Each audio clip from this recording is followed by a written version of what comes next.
بسم اللہ الرحمن الرحیم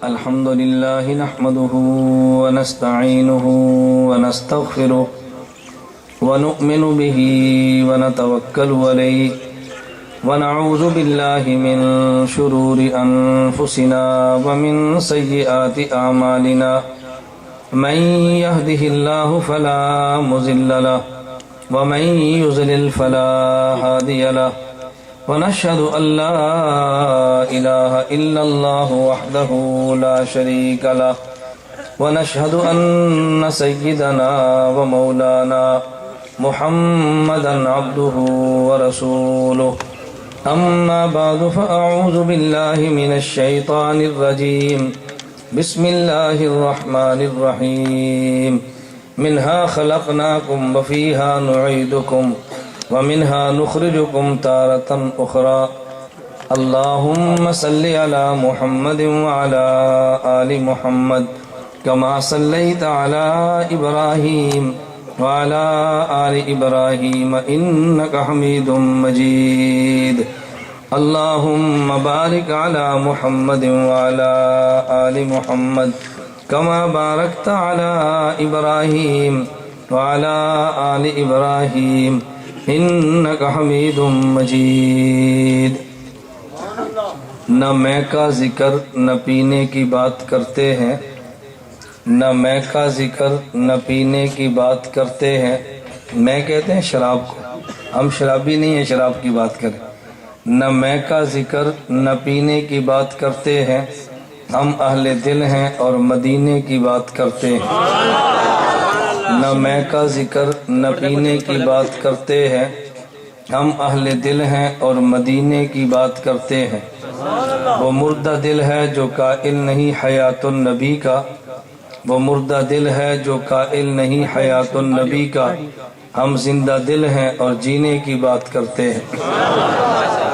معزز علماء کرام، میرے نہایت واجب الاحترام بزرگوں، مسلک اہل سنت والجماعت سے تعلق رکھنے والے خشوع نوجوان دوستوں اور بھائیوں، آپ حضرات نے اشتہارات کے ذریعے پڑھ لیا ہے۔ ہمارے آج کے جلسے کا عنوان ہے عقیدہ حیات النبی صلی اللہ علیہ وسلم کانفرنس۔ میں آپ حضرات کی خدمت میں یہاں ڈیرہ غازی خان کی سرزمین پہ حیات النبی کے عنوان پر خطابت نہیں کروں گا۔ اللہ نے چاہا تو میں انشاءاللہ اس مسئلے کی وکالت کروں گا اور حیات النبی صلی اللہ علیہ وسلم کا عقیدہ اور مسئلہ اس انداز میں آپ کی خدمت میں پیش کروں گا۔ میں دعویٰ تو نہیں کرتا، لیکن مجھ سے قبل شاید اس انداز میں آپ نے اس عقیدے کو نہ سنا ہو نہ سمجھا ہو۔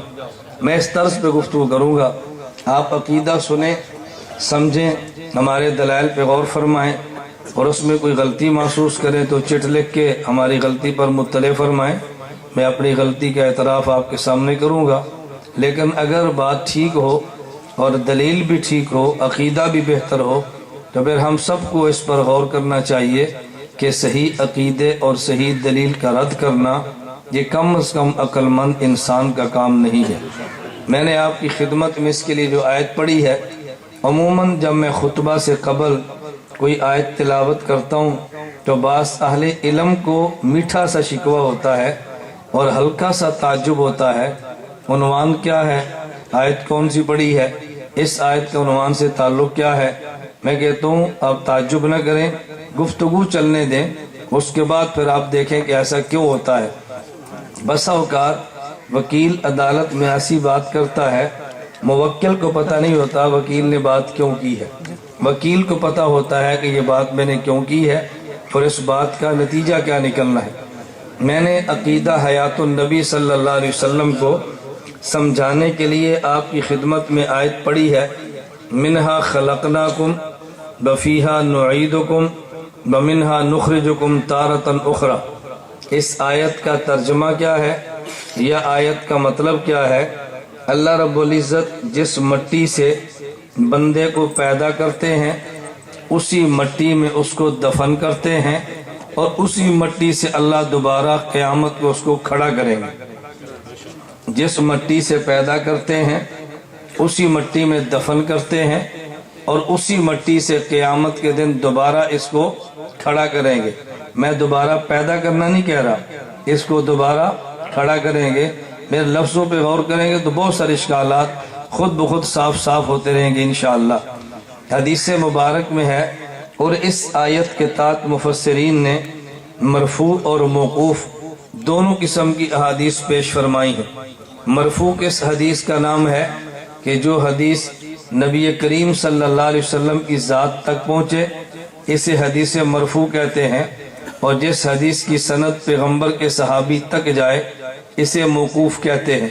تو اس آیت کے تحت مفسرین نے موقوف اور مرفوع دونوں قسم کی حدیث نقل کی ہیں کہ جب کوئی بچہ پیدا ہوتا ہے تو اللہ اس نومولود بچے کے وجود کو اس کے قبر کی مٹی سے پیدا کرتے ہیں، یعنی جس جگہ اس کی قبر بننی ہوتی ہے وہیں سے اس کی پیدائش کے لیے حق جل مجدہ مٹی کا انتخاب کرتے ہیں۔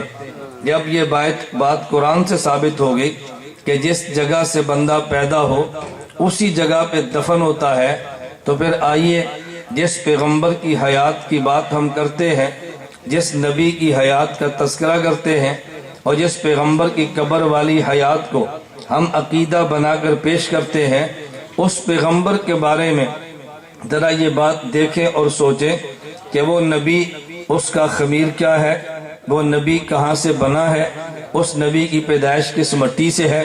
اگر یہ بات سمجھ آئے تو پھر عقیدہ حیات النبی صلی اللہ علیہ وسلم کو سمجھنا بہت آسان ہے۔ مولانا قاسم ننوتوی رحمۃ اللہ علیہ کی آب حیات کو سمجھنا بہت آسان ہے۔ اگر یہ بنیادی بات سمجھ آ جائے کہ پیغمبر کو خدا کس مٹی سے پیدا کرتے ہیں، رسول اکرم صلی اللہ علیہ وسلم کی حدیث مبارک کا تذکرہ میں بعد میں کروں گا، پہلے میں ایک واقعہ عرض کرتا ہوں کہ جو قرآن کریم میں موجود ہے اور آپ حضرات بقرہ عید کے موقع پر سنیں گے، یا آپ کی مساجد میں بیانات شروع ہو گئے ہیں یا شروع ہونے والے ہیں۔ حضرت ابراہیم علیہ نبینا وعلیہ الصلوۃ والسلام نے خواب دیکھی اور اپنے بیٹے اسماعیل سے فرمایا، یا بنی انی ارا فی المنام انی اذبحک فانظر ماذا تری، اے بیٹا رات میں نے خواب میں دیکھا ہے، میں نے خواب میں دیکھا کہ تجھے ذبح کر رہا ہوں، تیری کیا رائے ہے؟ حضرت اسماعیل علیہ السلام نے عرض کیا، یا ابت فعل ما تؤمر ستجدنی انشاء اللہ من الصابرین، جو خواب میں خدا نے آپ کو حکم دیا آپ اس پہ عمل کریں، میں انشاءاللہ صبر کر کے دکھاؤں گا۔ ابراہیم علیہ السلام نے اپنی خواب جو وحی تھی اس کی تکمیل کے لیے اپنی آنکھوں پہ پٹی باندھی ہے، اپنے بیٹے اسماعیل کو لٹا دیا ہے، ان کے گرے پہ چھری کو چلا دیا ہے، چھری چل رہی ہے، محسوس ہوتا ہے کوئی چیز کٹ رہی ہے۔ حضرت ابراہیم علیہ السلام سمجھے میرا بیٹا شہید ہو، میرا بیٹا ذبح ہو گیا، اپنی آنکھوں سے پٹیاں کھولی تو جب دیکھا حضرت اسماعیل کھڑے ہیں اور ان کے بدلے میں ایک دمبا ذبح ہو چکا ہے۔ اس دمبے کے بارے میں قرآن کہتا ہے، وَفَدَيْنَاهُ بِذِبْحٍ عَظِيمٍ، ہم نے اسماعیل علیہ السلام کے بدلے میں جو دمبا فدیے میں دیا، بدلے میں دمبا ذبح کرایا۔ یہ دمبا بڑی عظمت والا تھا، عام دمبا نہیں تھا، عظمت والا تھا۔ عظمت والا دمبا کیوں تھا؟ مفسرین نے لکھا ہے کہ یہ دمبا اسماعیل علیہ السلام کے بدلے میں ذبح ہوا، یہ زمین والا دمبا نہیں تھا بلکہ خدا نے اس کو جنت سے بھیجا تھا۔ سوال پیدا ہوتا ہے کہ زمین والے دمبے کی بجائے خدا نے جنت سے اس دمبے کو کیوں بھیجا؟ اس کی وجہ یہ ہے اسماعیل علیہ السلام کا وجود یہ زمین مٹی والی زمین سے نہیں بنا بلکہ اسماعیل نبی ہیں، اور نبی کا وجود چونکہ جنت سے بنتا ہے، اگر مٹی والا وجود ہوتا تو بدلے میں زمین والا دمبا ذبح ہوتا، چونکہ اس مٹی میں وہ مٹی اگر زمین کی مٹی والا وجود ہوتا تو بدلے میں ذبح زمین والا دمبا ہوتا، چونکہ اسماعیل نبی ہیں اور نبی کا وجود جنت کی مٹی سے بنتا ہے، اس لیے خدا نے جو دمبا دیا وہ زمین والا نہیں جنت والا تھا۔ اس سے پتہ چلا کہ نبی کا جو وجود ہے یہ جنت والا وجود ہے، خدا اس کے بدلے میں جنت کا دمبا دیتا ہے۔ یہ تو میں نے وہ واقعہ عرض کیا جو ان دنوں میں آپ نے سننا ہے، تو میں نے کہا چلیں ایک نکتہ میں بھی پیش کر دوں۔ قربانی کے ایام پر میرے اپنے دلائل، اپنے نکتے تکابر کی جوتیوں کے صدقے میں ہیں، لیکن وہ میرا عنوان نہیں، میں اس پہ بات کرتا۔ میں صرف دلیل اس بات پہ دے رہا تھا میرے پیغمبر کا وجود اور انبیاء کا وجود یہ جنت والا ہے۔ اس پہ دلیل نمبر 2 سنیں، حدیث مبارک میں موجود ہے۔ میں نے اس دلیل کو آگے پھر لانا ہے لیکن اور عنوان پہ لانا ہے۔ ابھی میں اس پہ دلیل دینے لگا ہوں کہ پیغمبر کا وجود جنت والا ہے۔ ام المومنین امی عائشہ رضی اللہ تعالی عنہا فرماتی ہے، الخصائص الکبریٰ للسیوطی میں حدیث مبارک موجود ہے۔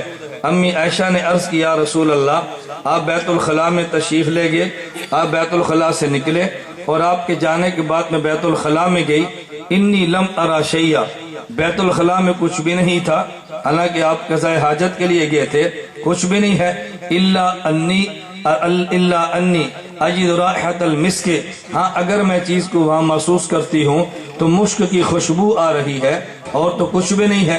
نبی پاک صلی اللہ علیہ وسلم نے فرمایا، یا عائشہ تنبض اجسادنا علی ارواح اہل الجنہ، خدا نبی کے وجود کی تربیت ایسے کرتا ہے جیسے جنت کی روح کی تربیت ہوتی ہے، اور جنت کی روح اگر جنت والی ہے تو پیغمبر کا بدن بھی جنت والا ہے۔ میں بتا یہ رہا تھا کہ نبی کا وجود جنت والا ہے۔ دلیل نمبر 3 سماعت فرمائے، آپ نے حدیث مبارک سنی ہے، ما بین بیتی و منبری روضۃ من ریاض الجنہ، نبی کریم صلی اللہ علیہ وسلم نے بتایا کہ جہاں پر میں ہوں اور جہاں پر یہ منبر ہے میرا، یہ ساری درمیان کی جگہ یہ جنت کا ٹکڑا ہے، یہ روضۃ من ریاض الجنہ ہے۔ اس سے بھی پتا چلا کہ میرے نبی کا وجود اثر چونکہ جنت میں ہے، نبی پاک صلی اللہ علیہ وسلم کا روضہ یہ جنت والا ہے، تو جس جگہ پہ نبی دفن ہے اگر وہ جنت کا ٹکڑا ہے تو پھر ماننا پڑے گا کہ پیغمبر جس مٹی سے پیدا ہوئے وہ جنت والی ہے، کیونکہ قرآن اعلان کرتا ہے، منہا خلقناکم وفیہا نعیدکم ومنہا نخرجکم تارۃ اخری، ہم جس مٹی سے پیدا کرتے ہیں اسی مٹی میں اسی قبر میں دفن ہونے دیتے ہیں، وہیں سے دوبارہ پیدا کیا جائے گا۔ اگر رسول اکرم صلی اللہ علیہ وسلم جہاں دفن ہے وہ قبر کی وہ جنت کی جگہ ہے، تو پھر تجھے ماننا پڑے گا کہ پیغمبر کا وجود جنت ہی سے بنا، جنت ہی میں گیا، جنت ہی سے قیامت کو اٹھ کے جنت الفردوس پھر مزید اگلی جنت میں چلا جائے گا۔ تو نبی پاک صلی اللہ علیہ وسلم کا وجود اثر جنت والا ہے۔ میں نے اس پہ 3 دلیلیں دی ہیں آیت کریمہ کی روشنی میں۔ اب آگے چلیے، جب نبی کا وجود جنت والا ہے تو پھر پیغمبر کے وجود کے آثار بھی جنت والے ہیں، لیکن مسئلہ کیا ہے، نبی کا وجود ہے تو جنت والا، لیکن آئے اللہ کے نبی دنیا میں ہے، اس لیے پیغمبر کے وجود پہ جنت کے آثار بھی ہیں۔ جنتی جسم ہونے کی وجہ سے نبی کے جسم کے دنیا کے آثار بھی ہیں، دنیا کے ماحول میں رہنے کی وجہ سے۔ میں نے قرآن اور احادیث کو پڑھا ہے، آپ نے بھی سنا ہے، اگر تم جنت کا نقشہ کھینچو گے تو جنت میں تمہیں چیز ملے گی کہ جنت کے اندر بدبو نہیں ہے، جنت میں بو نہیں ہے، اگر جنت میں ہے تو صرف خوشبو ہے۔ میں نے پیغمبر کے وجود کو دیکھا ہے، دیکھنے کا مطلب آیات احادیث میں ہم نے پڑھا ہے، میں نے نبی کے وجود کو دیکھا ہے، نبی کریم صلی اللہ علیہ وسلم کے وجود اثر کو دیکھو، اگر گرمی آئی ہے نبی کے مبارک وجود سے پسینہ نکلا، اگر مشقت والا کام کیا تو نبی کے وجود سے پسینہ نکلا۔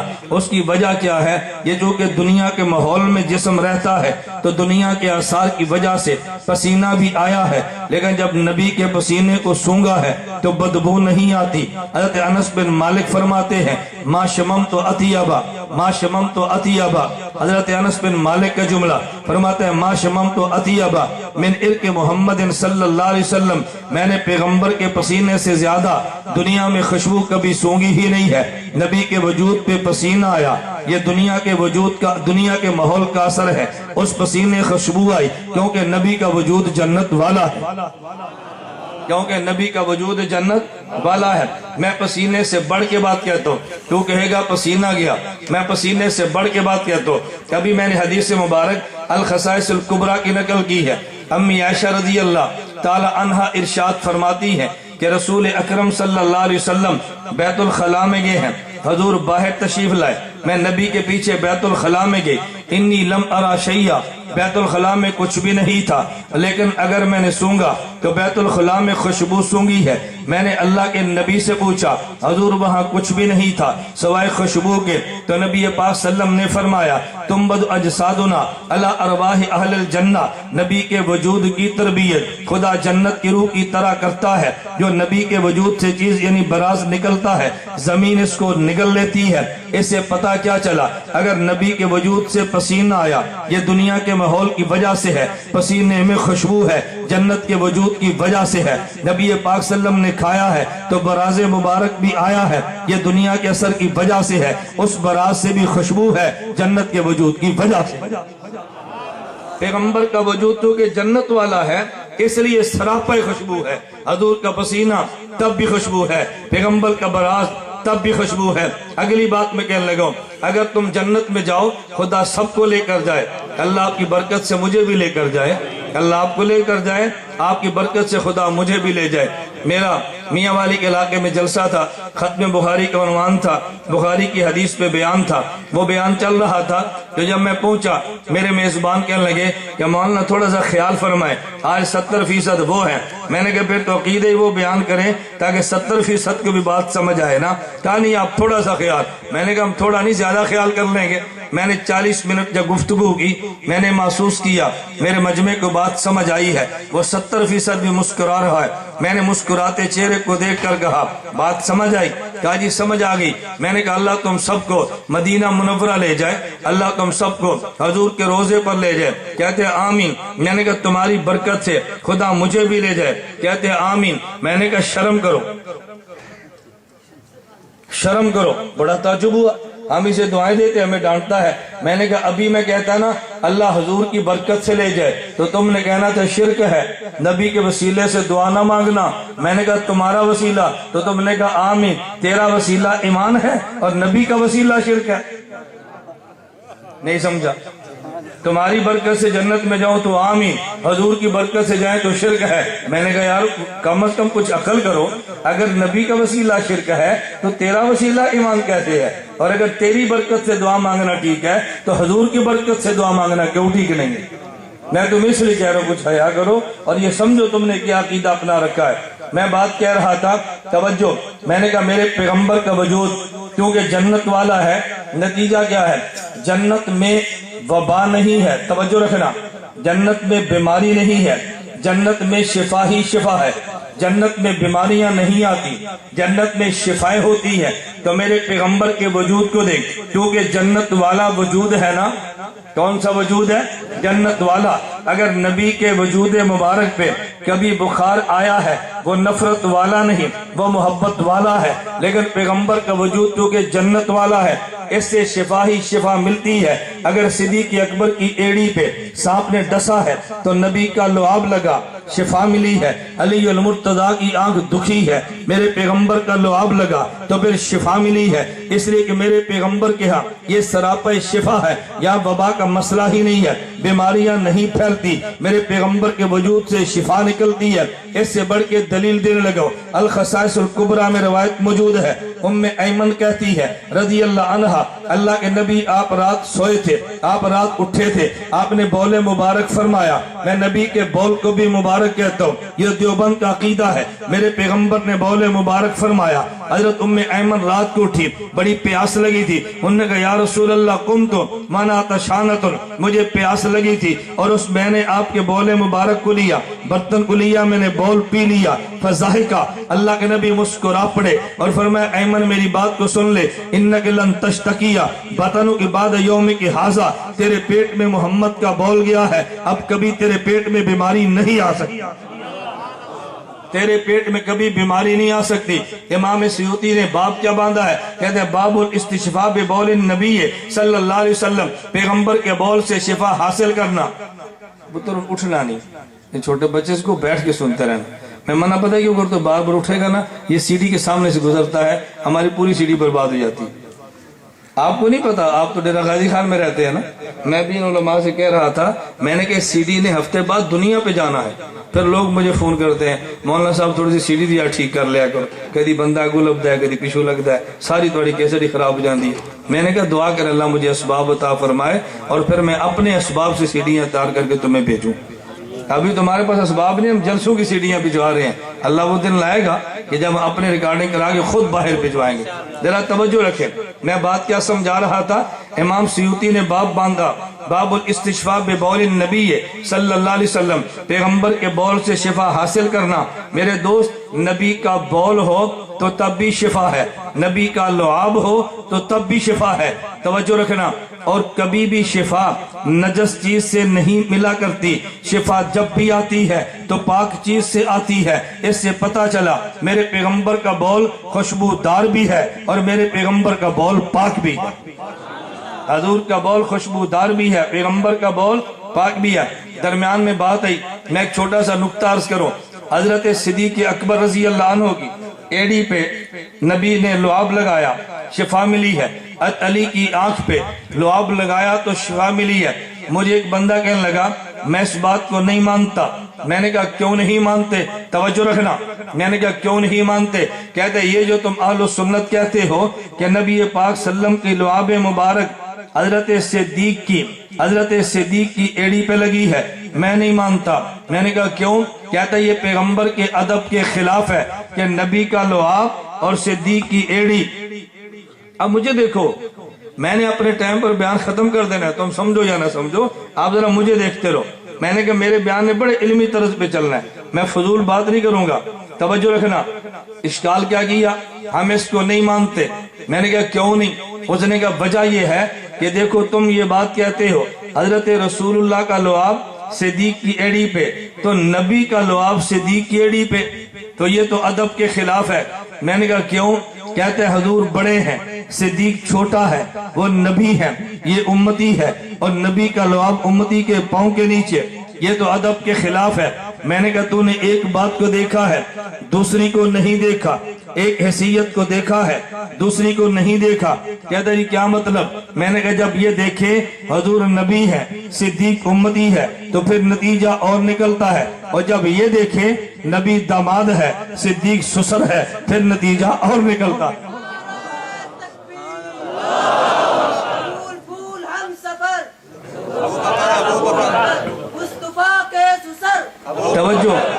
توجہ رکھیں.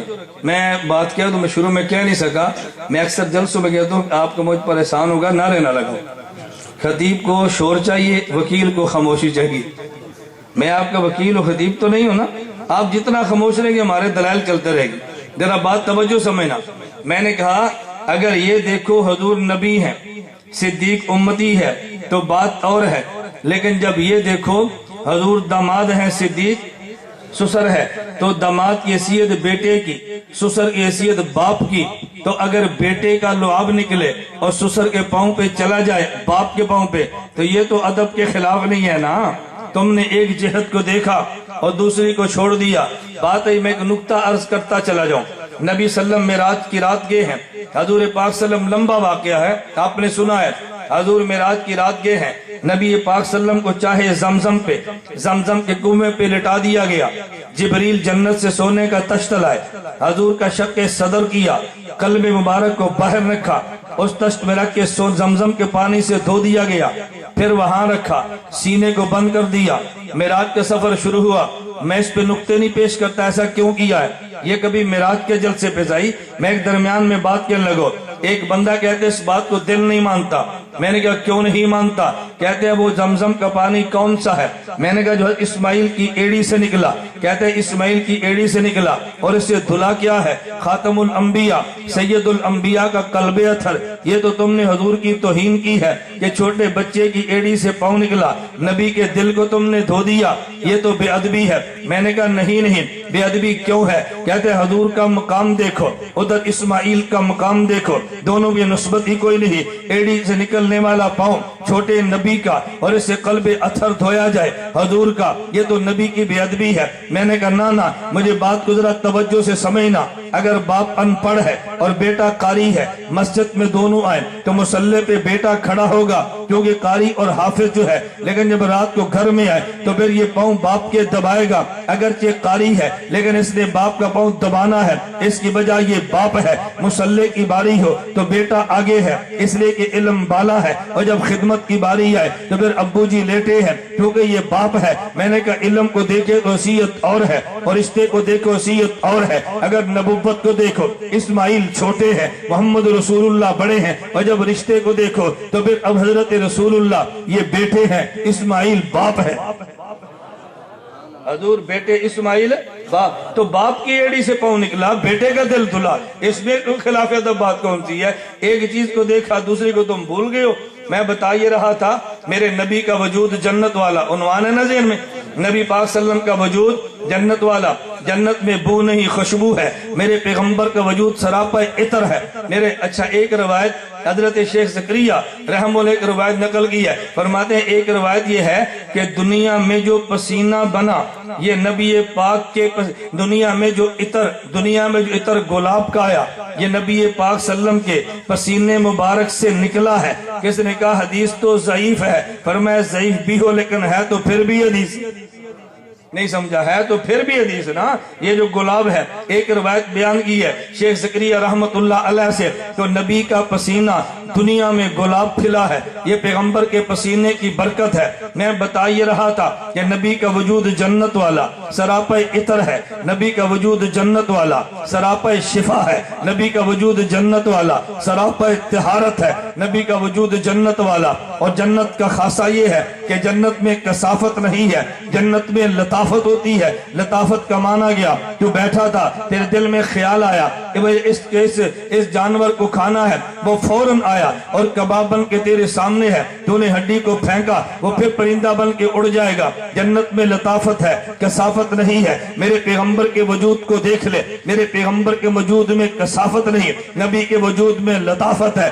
خصائص الکبریٰ میں ہے، امی آمنہ کہتی ہے جب حضور میرے پیٹ میں تھے ما شعرت انی حملت، مجھے احساس بھی نہیں تھا کہ میرے پیٹ میں حمل ہے، چونکہ لطافت والا وجود ہے۔ امی آمنہ کہتی ہے جیسے عورتیں بوجھ محسوس کرتی ہے، میں نے کبھی حمل کا بوجھ محسوس کیا ہی نہیں ہے۔ نبی لطافت والا ہے۔ جبریل امین آسمان سے آئے، حضور کو لینے کے لیے مکہ سے لیا، مدینہ منورہ پہنچے، مدینہ منورہ سے چلے تو پھر مدینہ منورہ سے چلے تو طور سینہ سے چلے تو بیت الحم سے چلے تو مدین سے چلے تو بیت المقدس، یہاں سے چلے پہلے دوسرے تیسرے چوتھے پانچویں چھٹے ساتویں آسمان پہ پہنچے، وہاں سے دونوں اکٹھے چلے، آگے چلے تو سدرۃ المنتہا آگے، سدرہ کا نام بیری ہے، منتہا کا نام انتہا، آخری جگہ ہے۔ میں اپنی زبان میں کہتا ہوں یہ جنکشن ہے فرشتوں کا، نیچے والا فرشتہ اعمال لے کے وہاں رک جاتا، اوپر نہیں جاتا، اوپر والا احکام لے کے وہاں رک جاتا،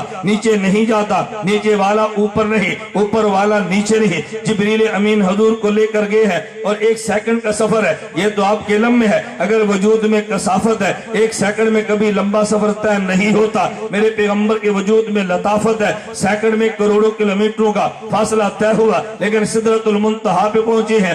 جبریل چلو، کہا نا آگے میں نہیں جا سکتا، جبریل رکا ہے، حضور چلے ہیں، تو پھر مان لے میرے نبی کے وجود میں لطافت جبریل سے بھی زیادہ ہے۔ جب جبریل رکا نبی پھر بھی گیا۔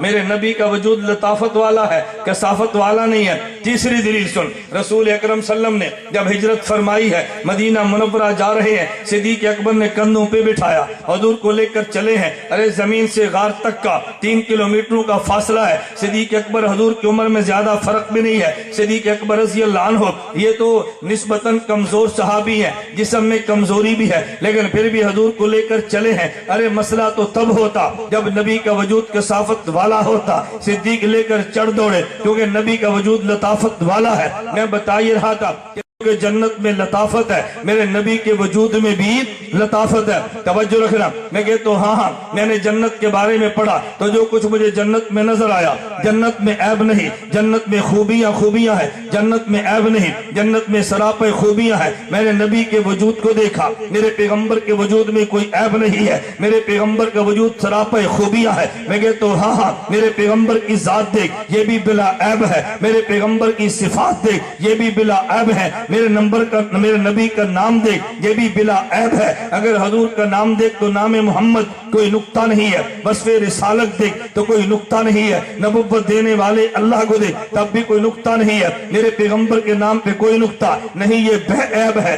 اللہ کو دیکھ لے کوئی نقطہ نہیں, یہ بھی بلا عیب ہے.